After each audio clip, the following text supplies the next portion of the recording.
小伙外出打工多年没回家，震惊的发现家中仍旧用火盆取暖，决心亲手打造一件神器解决取暖问题。只见他先用脱漆液在罐体上均匀涂抹，稍作等待后，用工具将松动的漆彻底清除。接着拿起马克笔，在气罐周围划出精确的标记线。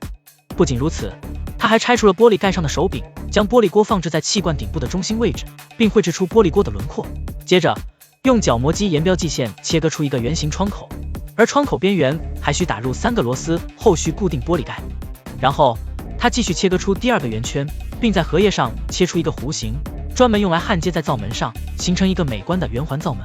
在荷叶的对称位置焊接了一个门扣，用于关闭和锁紧灶门。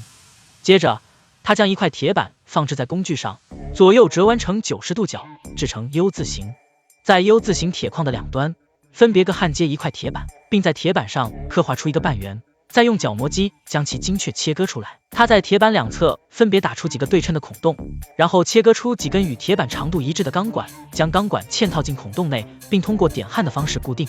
随后他将这个结构放置在罐体的一侧，并在罐体上绘制出对应的轮廓，然后沿着标记线切割出一个窗口，并将结构焊接固定在窗口上。之后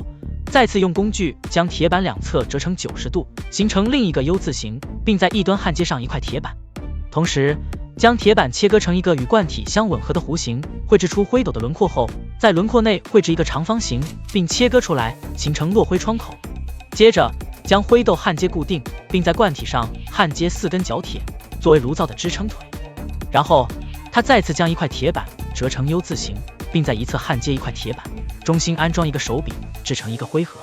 他将4块梯形铁板焊接在一起，形成一个安装风扇的梯形框架，并将框架与灶台焊接在一起。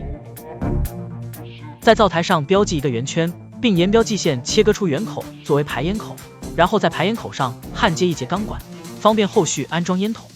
给炉体喷涂一层黑色的耐火漆，然后将风扇安装在梯形框架上。当村里的大叔大妈看到成品的那一刻，简直不敢相信世上竟有如此好用的取暖炉。那么对于这款取暖炉，如果满分是100分，你会给小伙打几分呢？